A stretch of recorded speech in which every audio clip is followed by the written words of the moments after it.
तो ये टॉपिक है हार्मोन। और हार्मोन जो होते हैं वो होते हैं नॉन न्यूट्रिएंट नहीं होते हैं, केमिकल मैसेंजर होते हैं। केमिकल के थ्रू अपना मैसेज जो होता है वो देते हैं, फिर उसके बाद रिस्पांस आता है। हमेशा इनकी जो क्वांटिटी होती है वो ट्रेस अमाउंट में होती है, स्मॉल में होती है। बॉडी में वैरायटी ऑफ एंडोक्राइन ग्लैंड हैं, अंतःस्रावी ग्रंथियां हैं जो हार्मोन को सिक्रेट करती हैं, और ये बिना डक्ट के सीधे ब्लड में आते हैं, कोई डक्ट नहीं होता। दे आर डक्टलेस ग्लैंड, है ना। बहुत सारे ग्लैंड का नाम आप जानते हो, pituitary gland, thymus gland, pineal gland, है ना, हाइपोथैलेमस ग्लैंड, टेस्टिस, ओवरी, ये सब। अगर मैं बात करूं यहाँ पर हाइपोथैलेमस की, तो हाइपोथैलेमस जो होता है वो basal part of diencephalon. Forebrain में दो ही पार्ट होते हैं, सेरिब्रम और डायनोसिफलान। और डायनोसिफलान के दो पार्ट होते हैं, थैलेमस और हाइपोथैलेमस। तो जो हाइपोथैलेमस वाला रीजन होता है वो न्यूरल कंट्रोल के साथ साथ केमिकल कंट्रोल में भी हेल्प करता है और हार्मोन्स सिक्रेट करता है और ग्लैंड को एक्टिवेट करने का काम करता है। बहुत सारे इस हाइपोथैलेमस के पास ऐसे बहुत सारे न्यूरोसिक्रेटरी सेल्स होते हैं जो हार्मोन सिक्रेट करने का काम करते हैं। ये हार्मोन जो होते हैं वो इनकी सिंथेसिस, है ना, जब होती है तो ये पिट्यूटरी ग्लैंड के सिंथेसिस एंड सिक्रेशन में हेल्प करते हैं। मतलब इनका जो डायरेक्ट सिक्रेशन है वो पिट्यूटरी ग्लैंड को इफेक्ट करता है। हार्मोन, हाइपोथैलेमिक हार्मोन जो होते हैं वो दो तरह के होते हैं। एक रिलीजिंग हार्मोन होते हैं जो हार्मोन को रिलीज करवाने का काम करते हैं, जैसे पिट्यूटरी ग्लैंड से हार्मोन को स्टिमुलेट करेंगे, भैया तुम पिट्यूटरी ग्लैंड तुम हार्मोन को सिक्रेट करो, रिलीज करो। और दूसरे होंगे वो पिट्यूटरी ग्लैंड के सिक्रेशन को रोकने का काम करेंगे। यानी इनका ज़्यादा मतलब जो है वो पिट्यूटरी ग्लैंड से पिट्यूटरी ग्लैंड को अपने अंडर रख कर उससे सारा काम करवाने का है हाइपोथैलेमस का। इसीलिए पिट्यूटरी ग्लैंड से ये काम करवाता है, पिट्यूटरी ग्लैंड को ये मास्टर बना देता है। तो पिट्यूटरी ग्लैंड को हम लोग मास्टर ग्लैंड कहने लगते हैं। तो रिलीजिंग हार्मोन और इनहिबिटिंग हार्मोन, ठीक है। तो एक वो हार्मोन जो पिट्यूटरी ग्लैंड से सिक्रेट करवाता है और दूसरा वो हार्मोन जो इनहिबिट करने का काम करता है। अगर हम लोग बात कर रहे हैं हाइपोथैलेमिक हार्मोन की, तो इनको हम लोग कहते हैं गोनेडोट्रोफिन रिलीजिंग हार्मोन, जो पिट्यूटरी ग्लैंड से उनकी सिंथेसिस करवाता है गोनेडोट्रोफिन्स की, है ना, मतलब GnRH इसको शॉर्ट फॉर्म में आप कह सकते हो हाइपोथैलेमिक हार्मोन को। इसके अलावा बेटा इनहिबिटिंग हार्मोन होता है जैसे सोमैटोस्टैटिन, वो पिट्यूटरी ग्लैंड से ग्रोथ हार्मोन को रोकने का काम करता है। तो ग्रोथ होना भी जरूरी है और ग्रोथ का रुकना भी जरूरी है, दोनों काम जरूरी है। इस तरीके से पिट्यूटरी ग्लैंड, अगर मैं पिट्यूटरी ग्लैंड के बारे में बात करता हूँ तो एंटीरियर पिट्यूटरी और पोस्टीरियर पिट्यूटरी में जो पोस्टीरियर पिट्यूटरी होती है, पीछे वाली पिट्यूटरी जो होती है वो हाइपोथैलेमिक रेगुलेशन के डायरेक्ट कंट्रोल में होती है। डायरेक्ट बिल्कुल जो भी कुछ हाइपोथैलेमस का मामला होता है वो डायरेक्ट चला आता है पोस्टीरियर पिट्यूटरी में। लेकिन एंटीरियर पिट्यूटरी जो होती है वो पोर्टल सर्कुलेशन के थ्रू आती है, पोर्टल सर्कुलेशन के थ्रू चीज़ें यहाँ पर आती हैं। तो पोर्टल सर्कुलेटरी सिस्टम वहाँ पर होता है। पिट्यूटरी ग्लैंड यहाँ पर अगर हम देखोगे तो एनाटॉमिकली जो होता है इसका जो जगह होता है वो सेला टर्सिका कैविटी होती है, बोन के अंदर पाई जाती है सेला टर्सिका कैविटी, है ना, वहाँ पर होती है। और इसमें दो पार्ट आपको देखने को मिलेंगे। एक आपको देखने को मिलेगा जैसे एडिनो हाइपोफिसिस और दूसरा होता है बेटा न्यूरो हाइपोफिसिस। एक होगा एडिनो हाइपोफिसिस और दूसरा होगा क्या, न्यूरो हाइपोफिसिस, है ना। Adeno hypophysis and neuro hypophysis, दो पोर्शन है। अब एक एक करके देखते हैं। जो एडिनो हाइपोफिसिस है इसमें दो रीजन होता है, एक होता है पार्स डिस्टैलिस और एक होता है पार्स इंटरमीडिया। एडिनो हाइपोफिसिस में पार्स डिस्टैलिस को ही हम लोग एंटीरियर पिट्यूटरी कहते हैं और पार्स इंटरमीडिया को हम लोग इंटरमीडिएट पिट्यूटरी कहते हैं। और जो न्यूरो हाइपोफिसिस होता है उसमें जो रीजन होता है उसको बोलते हैं हम लोग पार्स नर्वोसा, ये इसको हम लोग पोस्टीरियर पिट्यूटरी कहते हैं। सबसे ज़्यादा हार्मोन अगर कोई सीक्रेट करता है तो वो है एंटीरियर पिट्यूटरी, जैसे LH, FSH, ACTH adrenocorticotrophic hormone, TSH thyroid stimulating hormone, GH growth hormone, PRL prolactin hormone. ये बहुत सारे हार्मोन एंटीरियर पिट्यूटरी सीक्रेट करता है ना, काउंट कर सकते हो आप। और अगर हम लोग बात करें पार्स इंटरमीडिया की तो ये सीक्रेट करता है सिर्फ एक हार्मोन, वो है MSH, melanocyte stimulating hormone. Parse intermedia जो होता है वो बिल्कुल कह सकते हैं हम लोग कि ऐसा कुछ अलग नहीं होता है, वो एंटीरियर पिट्यूटरी में ही मर्ज्ड होता है। और जो न्यूरो हाइपोफिसिस है उसमें पोस्टीरियर, उसकी 2 हार्मोन है, ऑक्सीटोसिन और वैसोप्रेसिन। जितने भी हार्मोन आप देखे हो सबके फंक्शन अलग अलग हैं। GH अगर मान लो ज़्यादा हो जाएगा तो आदमी गाइगेंटिक हो जाएगा, ग्रोथ हार्मोन, कम हो जाएगा तो ड्वार्फ हो जाएगा। कहीं भी अगर मान लो अगर आपको देखने मिले ये सब चीज़ें, जैसे मान लो कई बार क्या होता है, जो ग्रोथ हार्मोन की मात्रा होती है वो एडल्टहुड में ज़्यादा हो जाती है। तो एडल्टहुड में जब ज़्यादा हो जाती है तो ऐसे लोगों को एक्रोमेगैली हो जाती है, एक्रोमेगैली की प्रॉब्लम हो जाती है। जैसे खली है, एक्रोमेगैली है, उसको 18-19 साल तक नॉर्मल था, लेकिन उसको अचानक उसकी बॉडी बहुत बढ़ गई, एक्रोमेगैली है ना, तो उसको बोलते हैं एक्रोमेगैली, ज़्यादा ग्रोथ हार्मोन सीक्रेट कर गया। प्रोलैक्टिन जो होता है मेमोरी ग्लैंड के डेवलपमेंट में हेल्प करता है और उसमें मिल्क बनाने का काम करता है, यानी फॉर्मेशन ऑफ मिल्क में भी हेल्प करता है और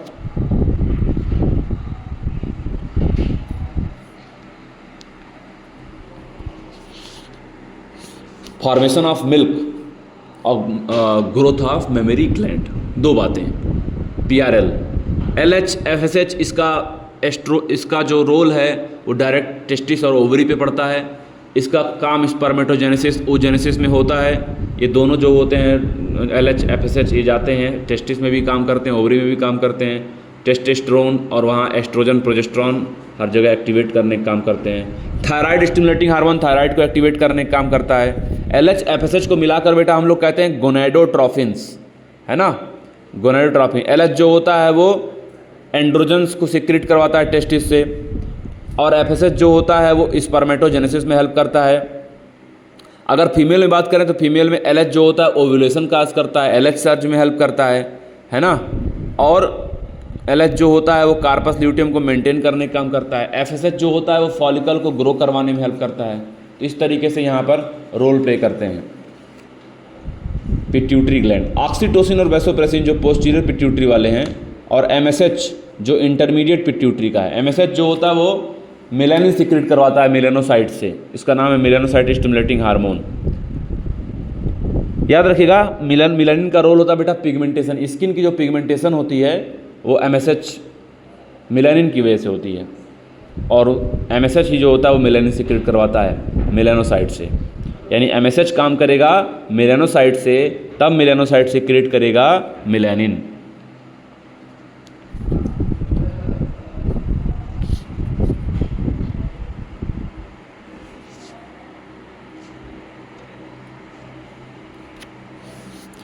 अगर मैं बात करूं बेटा पोस्टीरियर पिट्यूटरी की, तो ऑक्सीटोसिन ऐसा हार्मोन है जिसको पीटोसिन भी बोलते हैं।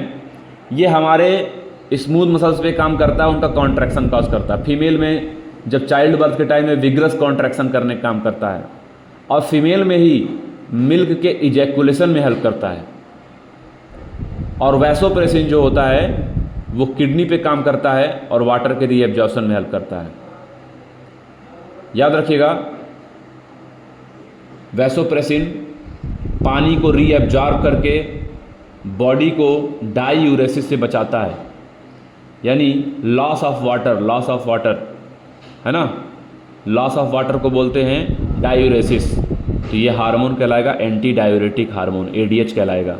अगर इसकी मात्रा कम हो जाती है तो आदमी को डायबिटीज़ इंसिपिडस हो जाता है और बार बार वाटर लॉस होता है, उसकी बॉडी से डिहाइड्रेशन होता है। पीनियल ग्लैंड के बारे में बात करें बेटा, तो पीनियल ग्लैंड जो होता है हमारे फोर ब्रेन के डॉर्सल साइड में होता है। इसका लोकेशन बहुत ही इंपॉर्टेंट है, याद रखिएगा। पीनियल ग्लैंड जो होता है वो हमारे फोर ब्रेन के कहाँ होता है, डॉर्सल साइड में होता है, फोर ब्रेन के, याद रखिएगा। पीनियल का हार्मोन होता है मेलेटोनिन, और मेलेटोनिन आपके जो 24 आवर साइकिल होती है, sleep wake cycle, menstrual cycle, जो आपका साइकिल होता है सोने का उठने का, सबको मैनेज करता है, रिदम ऑफ बॉडी है ना। बॉडी टेम्परेचर को भी मैनेज करता है। ऑप्शन में आएगा आपको बॉडी टेम्परेचर लिखा रहेगा। हाइपोथैलेमस के अलावा आप पीनियल ग्लैंड भी लगाना। पीनियल के हार्मोन यहाँ पर बॉडी के टेम्परेचर को भी मैनेज करते हैं, हमारे मेटाबॉलिज्म को मैनेज करते हैं। मेलानिन का काम होता है मेलेटोनिन जो पिगमेंटेशन, कई बार लोग सोने के लिए मेलेटोनिन की गोलियां खाते हैं तो वहाँ पर होता है। मेंस्ट्रुअल साइकिल टाइम पे चलता रहे, उस पर भी इसका पूरा रोल प्ले होता है, वो है पीनियल ग्लैंड। क्या है? Thyroid gland. थायराइड ग्लैंड के दो लोब, और दोनों जो लोब होते हैं वो आपस में कनेक्टेड होते हैं बाय द इस्थमस। एक बात याद रखिएगा, इस्थमस कोई भी हार्मोन सिक्रेट नहीं करता है। ये जो इस्थमिक रीजन होता है, इस्थमस जो होता है, वो कोई भी हार्मोन सिक्रेट नहीं करता है। सिर्फ ये जो दोनों लोब होते हैं थायराइड ग्लैंड के, है ना, ट्रैकिया के दोनों साइड में, वही हार्मोन सिक्रेट करते हैं। और थायराइड ग्लैंड में थायराइडल फॉलिकल्स होते हैं और स्ट्रोमल टिश्यूज़ होते हैं, है ना। ये जो थायराइड फॉलिकल्स का नाम मैं आपको बता रहा हूँ, बहुत सारे इसमें फॉलिकुलर सेल्स होंगे। ये फॉलिकुलर सेल्स सिक्रेट करते हैं हार्मोन थायरॉक्सिन, T4 बोलते हैं थायरॉक्सिन को। T4 4 आयोडीन वाला टेट्रा आयोडोथायरोनिन, 3 आयोडीन वाला ट्राई आयोडोथायरोनिन। और आयोडीन जरूरी है, आयोडीन नहीं रहेगा तो जो हार्मोन का सिंथेसिस है थायराइड का वो प्रॉपर नहीं होगा। इसीलिए किसी किसी में कमी हो जाती है, आयोडीन की कमी है तो थायराइड ग्लैंड का प्रॉपर सिक्रीशन हो नहीं पाता है ना। तो उनको हो जाता है बेटा कमी। अगर हो गई, हार्मोन ज़्यादा भी नहीं चाहिए, हार्मोन कम भी नहीं चाहिए, एक लिमिट में चाहिए हर चीज़। तो कमी अगर हो जाए थायराइड ग्लैंड की तो हाइपोथायरॉयडिज्म हार्मोन सिक्रीशन की, और ज़्यादा हो जाए तो हाइपरथायरॉयडिज्म। हाइपोथायरॉयडिज्म को हम लोग बोलते हैं ग्वाइटर। क्या बोलते हैं? ग्वाइटर। तो जब हाइपोथायरॉयडिज्म होता है, प्रेगनेंसी के टाइम में मान लो हो गया, तो जो बच्चा पैदा होगा मंद बुद्धि पैदा होगा, कम दिमाग वाला पैदा होगा, ठीक है ना। और दूसरी बात, उसकी हाइट भी छोटी होगी। दो बातें होती हैं, देखो मैं तुमको बता रहा हूँ, ड्वार्फिज्म में और क्रेटिनिज्म में फ़र्क होता है। पिट्यूटरी ग्लैंड के ग्रोथ हार्मोन के कम सीक्रेट होने की वजह से ड्वार्फिज्म होता है, उसमें बुद्धि नॉर्मल होती है, भले आदमी छोटा होता है, दिमाग बराबर ही होता है। लेकिन क्रेटिनिज्म में हाइट भी छोटी हो जाती है और बुद्धि भी छोटी हो जाती है। तो क्रेटिनिज्म और ड्वार्फिज्म में जो माइनर फर्क है, cretinism is due to thyroid gland, thyroidal low secretion of thyroidal gland in pregnant women, और dwarfism is a low secretion of growth hormone. ये सारी चीज़ें होती हैं। Low retardation, mental low intelligence, IQ हो जाता है। ऐसे बच्चे पैदा होते हैं, एबनॉर्मल स्किन होते हैं, डीफ म्यूडिज्म हो जाता है उनको। अगर एडल्ट वीमेन में हाइपोथायरॉयडिज्म होता है तो उनके मेंस्ट्रुअल साइकिल में डिस्टर्ब होता है, इरेगुलर हो जाता है। कभी कोई थायराइड ग्लैंड में कैंसर हो जाता है, थायराइड कैंसर हो गया तो वहाँ पर थायराइड ग्लैंड में नोड्यूल बन जाते हैं, और जब नोड्यूल हो गया, कैंसर हो गया, सेल के नंबर बढ़ गए तो रेट ऑफ सिंथेसिस भी बढ़ जाती है, और जब रेट ऑफ सिंथेसिस बढ़ जाएगी तो थायराइड ग्लैंड का सिक्रीशन बढ़ जाएगा। ऐसे लोगों को हो जाता है हाइपरथायरॉयडिज्म, हाई लेवल हो जाएगा इस कंडीशन में, है ना। इसका एक कंडीशन होता है बेटा एक्सोप्थैल्मिक ग्वाइटर। नॉर्मल ग्वाइटर जो होता है वो कमी की वजह से, और ज़्यादा होने की वजह से एक्सोप्थैल्मिक ग्वाइटर होता है। इसमें थायराइड ग्लैंड काफ़ी बड़ा हो जाता है और आई बॉल बाहर आ जाते हैं, BMR का लेवल बढ़ जाता है, बेसल मेटाबॉलिक रेट का लेवल जो होता है बढ़ जाता है, और लगातार जब BMR बढ़ जाता है तो वेट लॉस, जिसका BMR ज़्यादा होगा उसको वेट लॉस होगा। अगर आपका वेट मैनेज रहता है, ना कम होता ना ज़्यादा होता, नॉर्मल आप दिख रहे हो, तो आपका BMR ठीक है। आप वेट गेनिंग करते जा रहे हो, कहीं ना कहीं थायराइड की प्रॉब्लम है, या आपका वेट लॉस बहुत तेज़ी से होता जा रहा है, तो कहीं ना कहीं प्रॉब्लम जो है थायराइड ग्लैंड बहुत रोल प्ले करता है BMR में, है ना। अचानक अभी उम्र आपकी 15-16 साल की है, वेट बढ़ता चला जा रहा है, थायराइड की प्रॉब्लम है।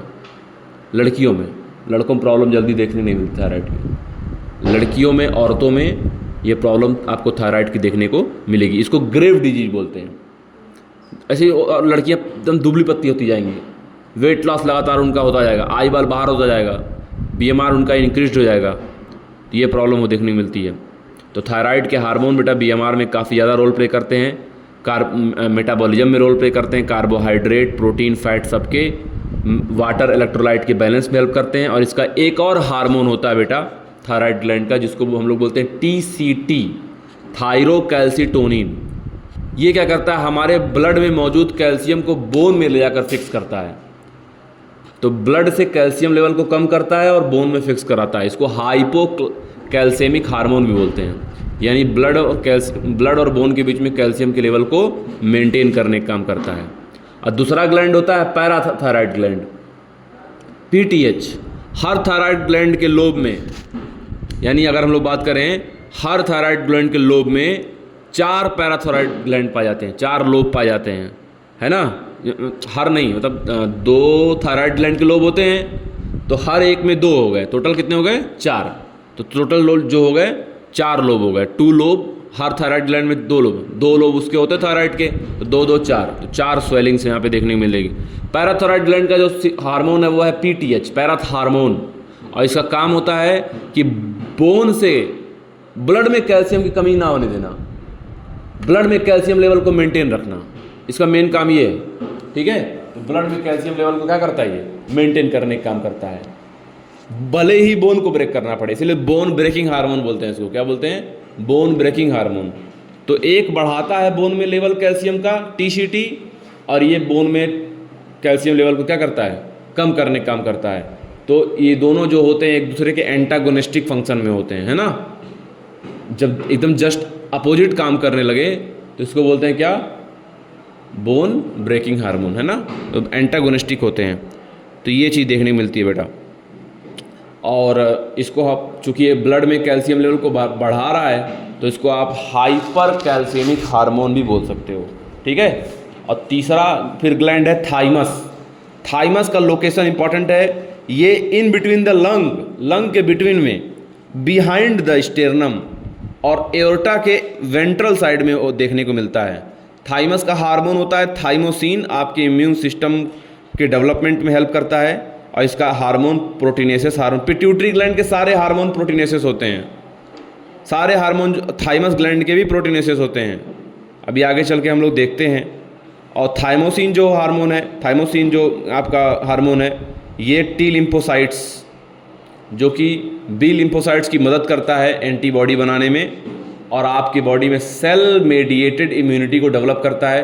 आपकी बॉडी में ग्राफ्ट रिजेक्शन में सेल मेडिएटेड इम्यूनिटी का रोल होता है। आपकी बॉडी में जो भी एंटीबॉडी बनते हैं उनके फॉर्मेशन में ये इनडायरेक्टली मदद करता है B लिम्फोसाइट्स की। थाइमस जो होता है, जितने भी उम्र बढ़ते चली जाती है, ओल्ड इंडिविजुअल जो होते हैं उनमें कम होता जाता है, इसीलिए उनका इम्यून सिस्टम जो होता है वो कमज़ोर होता जाता है। इम्यून सिस्टम बूढ़े लोगों का इसी वजह से कमज़ोर होता जाता है, क्योंकि भैया उनके में थाइमस, जो थाइमोसिन की मात्रा होती है वो दिन प्रतिदिन साल दर साल कम होती चली जाती है। तो ये कहानी है थाइमस की, किसकी,